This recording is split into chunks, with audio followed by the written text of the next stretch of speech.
Efficiency matters most in the wintertime. How did it become the wintertime? Oh. Let's go!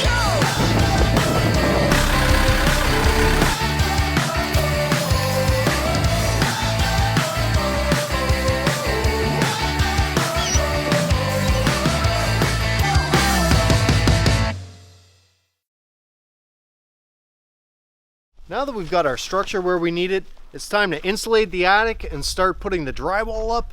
We might even get some of that icing on the cake. This is Melissa. Melissa's a real estate agent. I've called Melissa in because we want to know that we are not over or under building this place. And you know this property. Yes, Yeah. I actually was here several years ago, so it's nice to be back. Can I show you around? Absolutely, I'd love to take a look.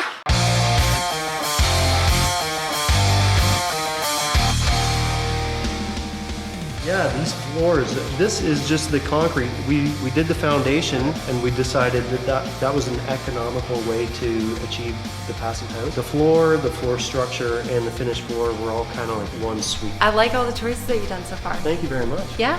Well, why don't we go and, do you want to have a quick look and just see like the water? Yeah, oh, I would absolutely love to. Cool. We've got a 13-meter stretch that we're allowed to clear to the water. We're not going to clear it completely. Okay. We're just going to trim the dead stuff, take a few trees down so that you get a bit of a view for the lake. Okay. And we're putting in a dock that's going to extend quite a bit out and then go to a T. Ah. So there's a few areas. There's like a really nice old tree down there which swoops out, and there's a nice sitting area. There's a nice point over here we were thinking about doing a fire pit at. Right, the biggest difference I actually noticed between a lake line and a drilled well is that drilled well gives you that really cold water because you're deeper in the ground, whereas lake line, I find that if people don't care for it, it's strictly because the water can be warmer as opposed to being fresher. Yeah, we'll clear this. We've got a bit of a flat ground here, which Yeah. will bring some sand or gravel or something in, Right. and then have a decent sized dock, go out about 40 feet, and then have a T. So Nice. you'll be out there and you'll be able to see the sunsets at the end of the dock. Right, and get that sort of all day sundown on the dock. Yeah. I love it. I love the view too. The idea of the black roof is so that you have the solar panels sitting on top and it's not like, ooh, that's black on green or something. Right, right. And then, you know, the worst possible thing could be you buy some solar panels, and we don't know how long a solar panel is going to last because the technology is getting better, but say it lasts 50 years. And then if you had an asphalt roof, you'd be having to pull those off, redo the asphalt roofs. You'd probably end up being like, well, it's not worth putting these panels back up. Yeah. I have to buy an entire new system. Absolutely, yeah. It can get expensive, and yeah, that's why I want to ask you about the metal roof, which I think was a great move because there are people who've done it with the shingles and then had to take them all off, start all over again. So it's a huge expense. The difference in price between shingles and metal was about $2,000 for this entire 4,000 square foot of roof. Wow. So to not do that just seems like a terrible decision. Yeah, it's a different thing. It's a bit niche. It's not your classic Muskoka thing where you're going to go jet skiing and see people whipping by. And if that's the opposite of what you want in a cottage, this is what I think of as like an old-fashioned cottage when I was growing up. It's got the luxuries, but it's still quite simple. I think it's a very cool concept, and I know it's not necessarily huge right now or what a lot of people talk about, but I could see it becoming a very desirable trend. I think it's a little hidden gem out here.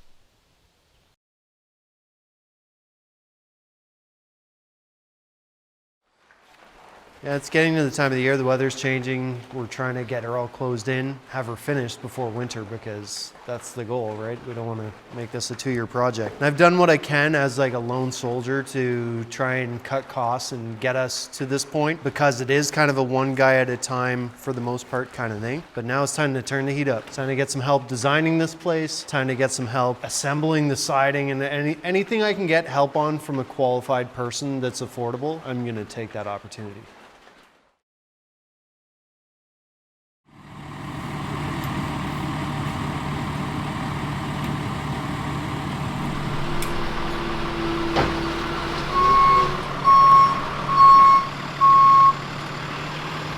Samantha Pinn has made the trip all the way up from the city to come and see the house that we've been talking about for months. This is the first time that she'll have the opportunity to see the house with all the walls framed, and I think she's going to be able to truly envision how this place can look. Sam's going to put her personal touch on this so that it's going to look magazine and internet glorious.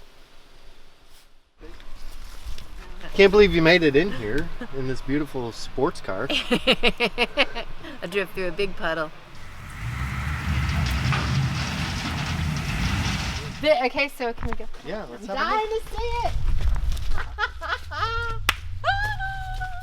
Did you do all this by you? You didn't do all of it by yourself. I did a lot of it by myself. This is insane. So much. Okay, this is so crazy. It's huge. I mean, I knew how big it was going to be, but now that it's an actual structure, it's like... It's pretty big, eh? Okay. Yeah. What are all these mounds of sand and gravel for? Well, it's getting colder. We want to get all the landscaping done. Yeah. And then put some dirt down and then throw some grass seed. So hopefully we can have a bit of grass started this year. Oh, okay. We have to do all, yeah, so this weekend is landscaping weekend. Nice work. Oh my gosh. So this is big room. Kitchen, great room, guest area, master bath. I've got some paint swatches. Sam is definitely bringing the fancy to Muskoka, let me tell you. No, but you can't put Paint that chip in. swatches. You can't put that in or people will think I'm like a boob. No, I'm just saying that, I'm a rustic woodsman. Yeah. And you're a fancy lady. I'm not so fancy and you're not as rustic as you think you are, but... That's what people So I have all of these awesome paint swatches, like just colors that you find out here.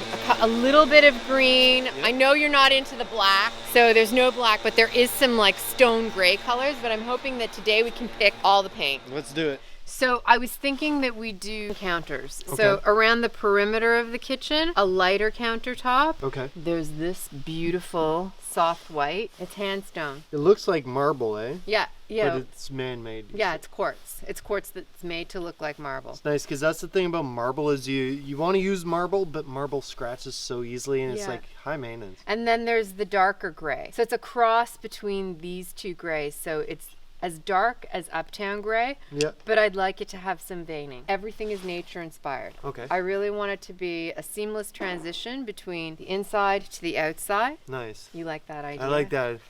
Right? I love it. Inside should just be a soft white. So just go with classic cloud white. I think accents of soft gray, like Stonington gray, and of course a little bit of woodlawn blue, a little bit of soft green, and a bit of grayish. And then last, how about a charcoal gray? That's cool. No, and where would you like do like one wall in that? Or? No, I think that we shouldn't do necessarily walls. I think that the accent colors should be on cabinetry, on doors, on painted furniture, especially secondhand furniture. Yeah. Then I'm all for it. Like I'd love to see that on the bathroom vanity. Yes. That would be so cool to have something bold like that. It's a nice dark gray to ground the space. All right, that's good. This is gonna be beautiful. Just to be at this stage brings like a warmth to my heart almost. Like it's been a grind, like until the moment we got the roof on. It was just blazing hot sunshine. Yeah. And then we got the roof on. It was like, okay, winter's here.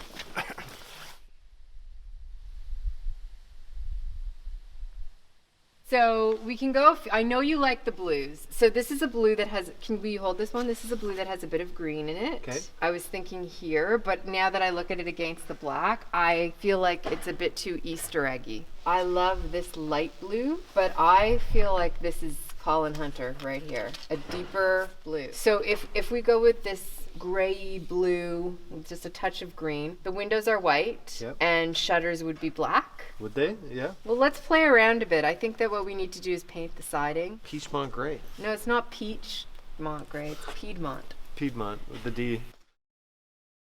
So then it comes to the island. Yeah. Where do we want to place it? How much of an overhang do we want? That sort of thing. I think that we want enough of an overhang so that we can tuck stools under. So we've got 24 for our cabinet. Yeah. And then we'll have a little bit of a panel. Yes. And then what do we want, like 12 inches or less or more? No, 12 is good. me see. Is that enough? 12? Yes, 12 I is think enough. we could go like, that's 36 inches. I'd say that's minimum. Or we could go like 40 inches. I think that we want a nice big island. Yeah. Because the bigger the island, the better. And then that makes the fridge make sense. Because right now I'm thinking there's a possibility of moving the fridge a little bit over so that we have pantry, Yep. fridge, cabinets. Open shelf, window, countertop, oven, range, window, countertop, done. And we need to have a dynamite tile on this wall. Yeah. Oh. That's it, done, finished. It's easy.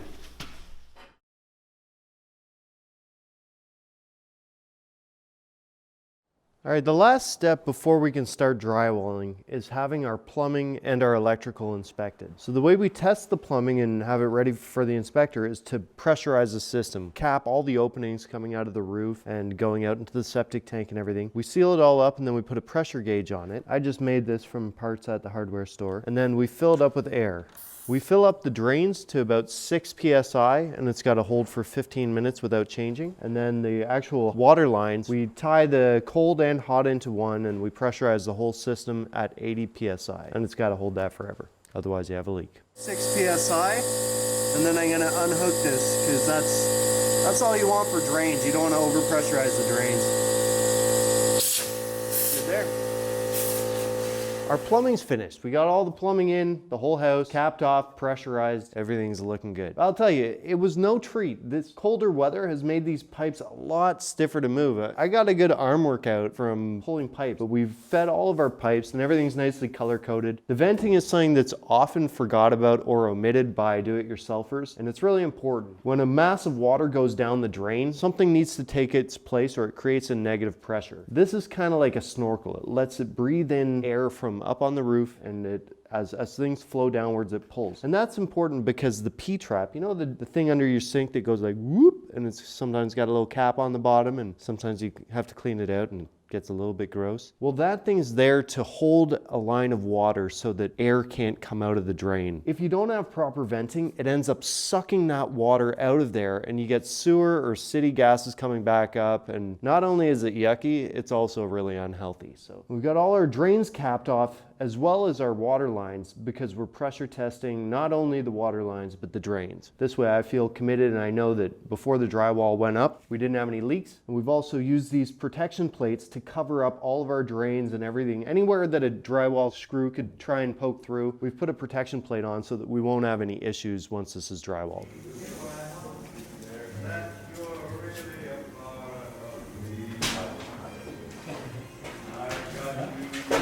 Remember I mentioned the vanity that had the mirrors and the window? A vanity with windows and mirrors? That's both. What could be better than that? This is it. This is the recession in which our sliding pocket vanity mirrors are going to slide. This is what I cut out for our recessed vanity mirrors to slide into. They'll be like pocket doors that'll slide away. So if you want it to be like a regular vanity with mirrors in front of it and you have your privacy, you can have that. But if you're just brushing your teeth or you want some extra sunlight, you just slide them open and you're good to go. We did this because we put all the plumbing down below. We had to fur the wall out, so why not do something fancy when it's all about that fur?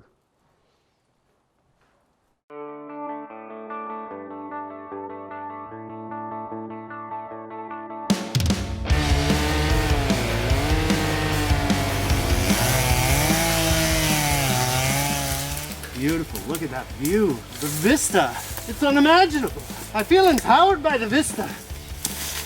When we get our dock in, we'll be able to go out and see those western sunsets rising in the east.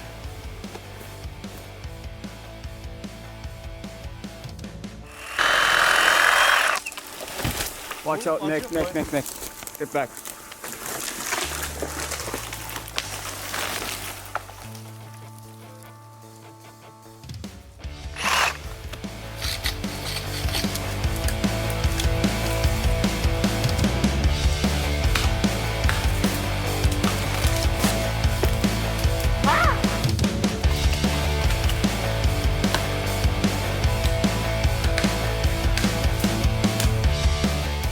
So like, I pump iron most Tuesdays, but like most of my workouts come from like the forest. Lots of trees, like just whacking them off.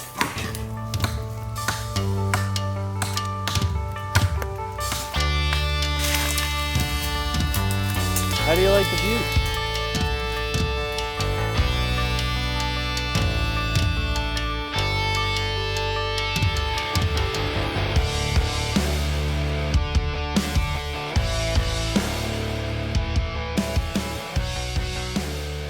We're We're getting ready to blow in the attic insulation, and we're doing almost twice as much as people usually do. We're going to R110. I just got to make an access for these guys. We're doing something unique in this house. We're doing the attic hatch on the outside of the building. We talked to the inspector and they're okay with it. They know that we're trying to keep it as airtight as possible. And there's no reason that you really have to access this attic because we don't have any heat pipes, we don't have any electrical, nothing's running in the attic. And hopefully no squirrels will be, you know, because we're doing all aluminum soffit and everything. It's pretty sweet. So essentially in the last year, I've done about 1,000 attics. I read the spec on this one and was a little blown away. It's double the actual code for building. I've never seen anything like it. It's insulation to the max. You're probably gonna get the best efficiency you can ask for with the amount of insulation you're putting in. Complete double than the standard spec.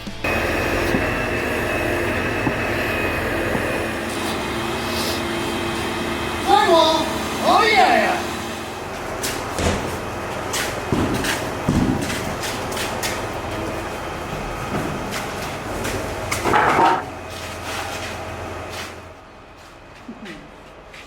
So these are 12-foot sheets of drywall. I like using 12-foot sheets because it's the longest sheet that I can buy up here. And it makes for a more seamless finish because you use less pieces. Less pieces go up, that's a faster install, and less joints to tape. So all in all, I think it makes for a better job. They're just a little bit more awkward and heavy and cumbersome, but we've got a little trick to install them nice and easy.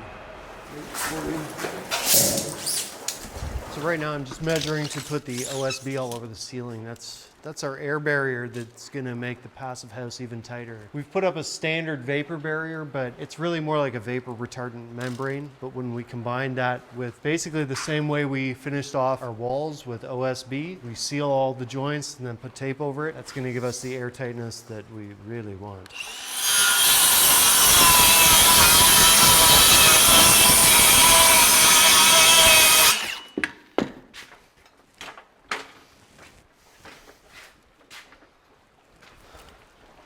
This thing's pretty cool. It's a drywall hoist. It gets super awkward putting drywall or any sheet goods on the ceiling, but this thing makes it really easy and manageable.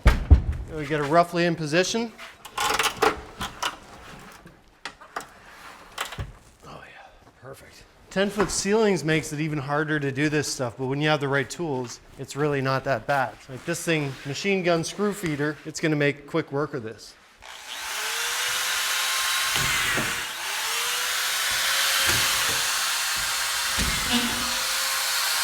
I made sure everything is like perfectly on 2-foot center. So each one of these sheets is gonna line up naturally with the next one. But this thing puts in a lot of screws. And talking about screws, I'll tell you, the look of the job site didn't change like crazy over the last week or two because we were basically doing all of the nailing, screwing, and then sealing all the joints. And I think we went through something like 8,000 nails doing all the nailing of the panels. And then we went through almost 50 tubes of like the big tubes of acoustic sealant. So that's the type of thing that, you know, you don't notice big time, like it's not a visible change, but I know that this building is tight and physically, mechanically fixed together very tightly. So I'm very proud of this.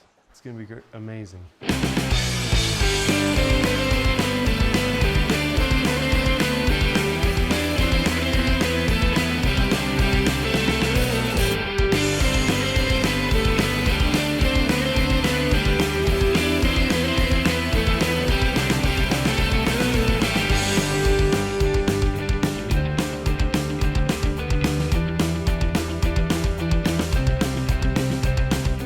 You gotta make sure the tubs are perfectly level going in, and you gotta make sure you also have support under every leg, wherever you're supposed to support the tub. If the tub doesn't have legs, I usually pour concrete so that the pan sits nicely on it. It also makes the tile job a lot easier if the tub is nice and level around, so you're not cutting the rows of tiles all silly like.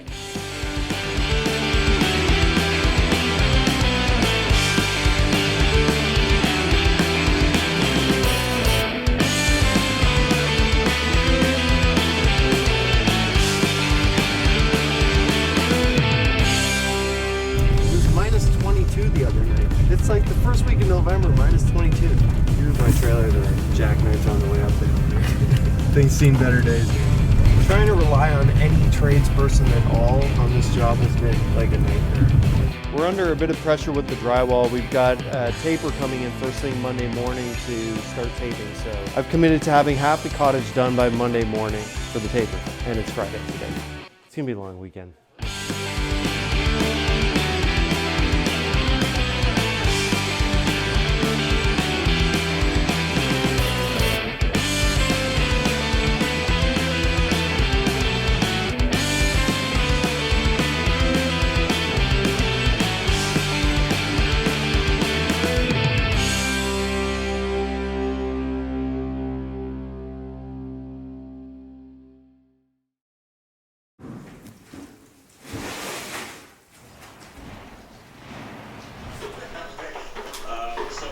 I'll tell you, last weekend was a long weekend. We had a taper lined up. He was quite adamant that he start on the 22nd, and we really busted our butts. Even David came in, and David threw up a ton of drywall. We got all the drywall up. Monday night, I got a phone call saying, hey, dude, I got pneumonia. I can't come. I just can't make it. I don't think he sounded like someone with pneumonia, but I don't really know. And so we tried to get another taper. We called everyone, and no one's available. I did a little research, and I tried to figure out how can I do the drywall as fast as possible. And I ordered a new tool. This is called a drywall banjo. It does both things. It applies the tape on the flats and also in the corners. So that'll help speed this process up a lot.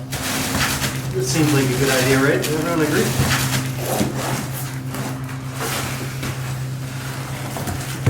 Oh yeah, that looks like the way the pros do it.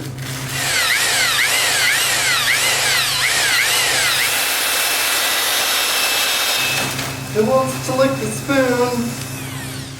According to the video that I watched, you put the tape in, and we're using this fiber tape, which is kind of like mesh tape, but it's kind of like paper tape. It's real thin, but it's supposed to be really durable. It's supposed to help us with the corners, to make the corners go fast with your standard tools. Here that you should use really wet mud with this, so I've watered the mud down. It's a banjo, and I'm not a rock star. One step at a time.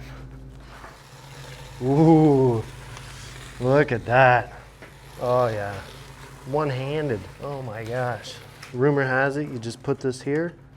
Oh, wow. Oh my gosh. Oh my gosh. Why have I never used this before? Woo-hoo-hoo. Oh yeah, this thing's pretty cool.